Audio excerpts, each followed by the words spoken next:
அண்மைச் செய்தி. நாடாளுமன்ற தேர்தல் முடிவுகள் தொடர்பாக 17 தொகுதிகளின் பொறுப்பாளர்களுடன் இபிஎஸ் ஆலோசனை மேற்கொண்டு வருகிறார்.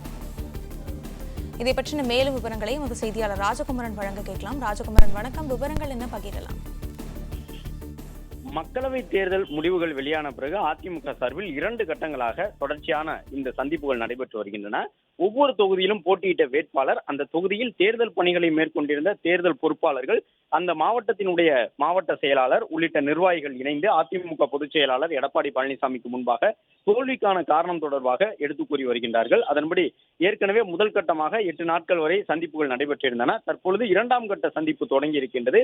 7 நாட்கள் நடைபெறக்கூடிய இந்த சந்திப்பில் 10க்கும் மேற்பட்ட மக்களவை தொகுதியின் வேட்பாளர்கள், தொகுதி பொறுப்பாளர்கள் உள்ளிட்ட முக்கிய நிர்வாகிகள் தோல்விக்கான காரணம் தொடர்பாக அதிமுக பொதுச் செயலாளரிடம் எடுத்து கூறி அடுத்த கட்டமாக கட்சியில் மேற்கொள்ள வேண்டிய சீர்திருத்த நடவடிக்கைகள், 2026 சட்டமன்ற தேர்தலை எதிர்கொள்வதற்கு முன்பாக மேற்கொள்ள வேண்டிய பணிகள் தொடர்பாக பேசி வருகின்றனர்.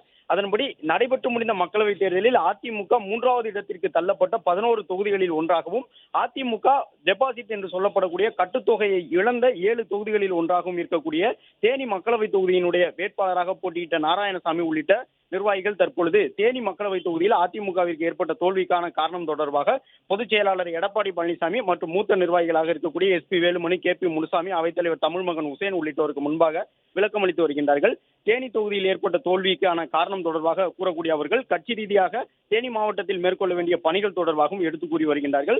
அதே நேரம் தோல்வியோடு வந்து சந்திக்கக்கூடிய நிர்வாகிகளிடையே உத்வேகத்தை உருவாக்கக்கூடிய வகையில் நம்பிக்கை வார்த்தைகளை கூறி அதிமுக பொதுச் செயலாளர் எடப்பாடி பழனிசாமி அனுப்பி வைத்து வருகின்றார். ஏற்கனவே முதல் கட்ட ஆலோசனையின் பொழுது 2026 தேர்தல் பணிக்கு சுணக்கம் காட்டாமல் விரைந்து தொடங்க வேண்டும், வலிமையான கூட்டணி அதிமுக தலைமையில் 2026 அமையும், மீண்டும் வெற்றி பாதைக்கு அதிமுக திரும்பும் என்ற நம்பிக்கையை கூறியிருந்தார்.